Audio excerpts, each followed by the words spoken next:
veux-tu m'épouser?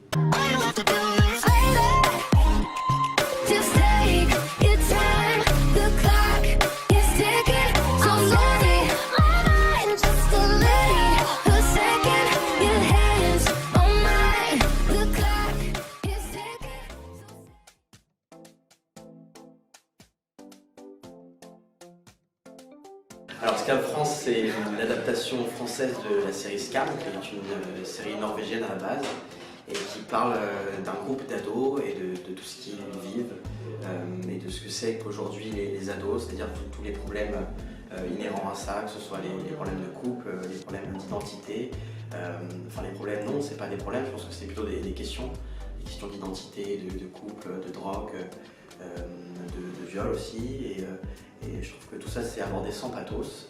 Et Lucas c'est un personnage que j'aime bien déjà, et qui fait partie de la bande. Voilà, c'est le meilleur pote de Yann et d'Emma, et qui est en plein questionnement sur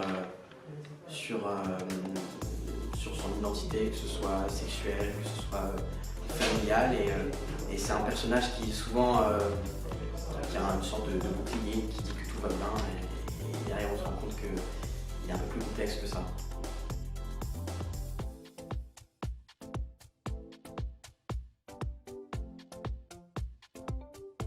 Je dirais, j'hésite entre...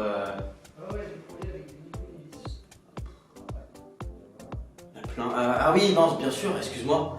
Le personnage de Lula. Daphné. Ah ouais, Daphné. Ou Alex. Daphné ou Alex. Alex, fille.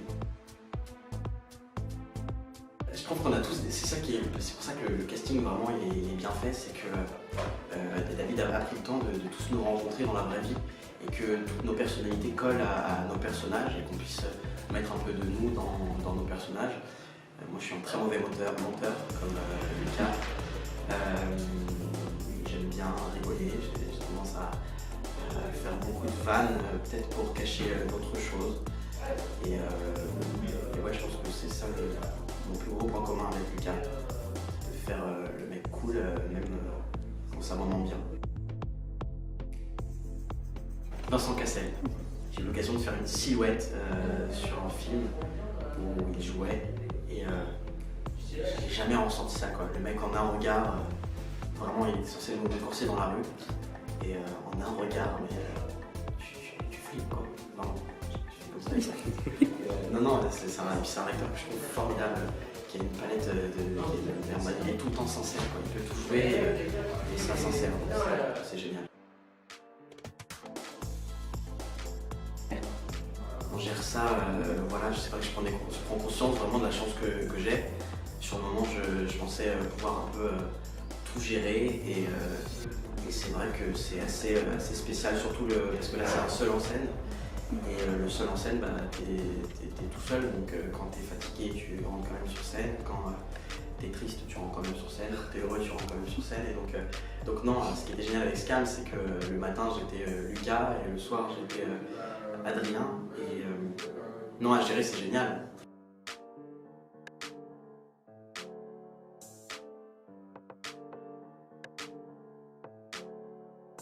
Pour être honnête, c'est la scène, mais pas parce que Scam, je dirais que c'est parce que Scam, on se rendait pas compte de la portée que ça avait vraiment. On a commencé à tourner, voilà, on déjà tous, on connaissait pas la version norvégienne, on n'avait pas vu les épisodes, et je pense qu'on ne prenait pas du tout conscience de l'impact que ça pouvait avoir sur les jeunes, etc., et même sur les personnes plus âgées, sur les parents, la relation avec les parents. Et ça, on s'en est rendu compte quand les premiers épisodes sont sortis. On a reçu des messages du Brésil, du Portugal, de Russie, et ça faisait super plaisir, mais donc non, on se rendait pas compte. Donc toute cette adrénaline-là, en tout cas, je parle pour moi, je l'ai pas eu. Acteur, à fond, ouais. Je voulais être batteur jusqu'à mes 16 ans. Puis après, j'ai eu mon premier chagrin d'amour avec ma première copine. Et je me suis mis au théâtre. Et j'ai trouvé que c'était un exutoire vraiment génial de pouvoir se libérer de plein d'émotions au service du texte. C'était génial. Donc non, j'aimerais bien continuer dans ça.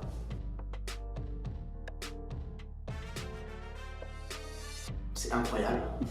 C'est incroyable parce qu'on reçoit des messages et de pouvoir poser des visages, en tout cas d'avoir ce contact-là en vrai, c'est génial et ça nous a vraiment, on est sortis de là, on était je dirais, surpris et heureux et de pouvoir voilà, discuter avec les gens, de pouvoir rencontrer les gens, c'était super. Et puis en plus de ça, les acteurs de la série norvégienne aussi, puisqu'on adore, on est des grands fans, parce que du coup on a tous regardé après la série norvégienne, moi le premier, et j'adore la série, donc non, c'était l'occasion de rencontrer beaucoup de personnes et ça nous a donné beaucoup de force et ça nous a fait plaisir.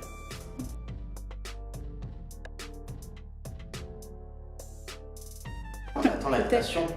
Non, mais c'est avec grand plaisir, vraiment, je pense que je parle pour toute l'équipe, mais on reviendra avec grand plaisir. Alors déjà, j'ai la tournée de Une vie sur mesure. La suite de Scam, on va voir, ça dépend du public, ça dépend de la production, voilà. Donc on a tous très envie de la faire, mais on va voir, ça dépend pas de nous. Et puis là, j'ai reçu quelques propositions au théâtre et au cinéma, donc on va voir ce que ça donne. Titos Lenos, qui a un très beau pseudo. Vas-tu jouer de la batterie dans la série? Ta performance dans Une vie sur mesure était bluffante. Ah, c'est gentil, merci beaucoup. Alors non, dans les 2 premières saisons, je ne joue pas de la batterie. Et on verra peut-être si la saison 3 se fait, ou la saison 4, ou la saison 5.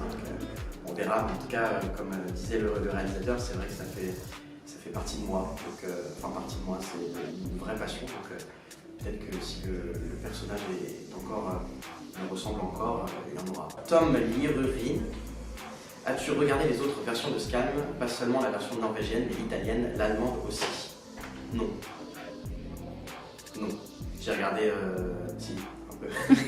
Non, j'ai regardé, je crois que c'est celle où il a le bonnet, où il a la frange comme ça. Ah, dis. Je crois que c'est l'allemande. J'ai regardé juste la première séquence de l'allemande. Juste la première. Et après, non, j'ai pas vu les autres. Non. Miss Musix, ton personnage préféré de Scam FR à part Lucas? Manon. J'ai vu la saison 2, elle est incroyable. Enfin, incroyable la saison 2, mais Manon, toute l'équipe aussi, mais vraiment, je trouve que Marilyn, elle a fait un personnage qui est formidable. Vraiment, on en pleure, on en rit, on est avec elle. On arrive à la comprendre et à essayer de... Et on ressent aussi parfois ce qu'elle ressent, donc non, c'est très fort, vraiment Manon. Sassou Maomi, tes villes préférées en France? Alors je suis né à Besançon, j'aime beaucoup Besançon. Et après, non, j'aime toute la France, j'aime bien le sud. Et voilà, après j'ai pas eu l'occasion aussi, j'en ai visité beaucoup, mais de mémoire, j'aime bien Paris, j'aime bien Besançon, j'aime bien Lyon aussi. Et voilà, non, j'aime bien la France en général. Donc, chaque région a sa particularité, c'est ça qui est super sympa. Miss Musix, un rôle que tu aurais aimé jouer par un personnage de Scam, mais d'une autre série ou d'un film en particulier. Il y en a plein. Honnêtement, peut-être un Paul Guédalus dans un Dépêchin. Ouais, un Dépêchin, j'aurais bien aimé. Non, honnêtement, il y a plein de films que j'aurais aimé jouer, plein de séries. Et bon, je ne pas trop le point. Alors, je vais passer à la question d'après. Fry-ML, veux-tu m'épouser? Oui, rendez-vous demain au McDonald's, place d'Italie.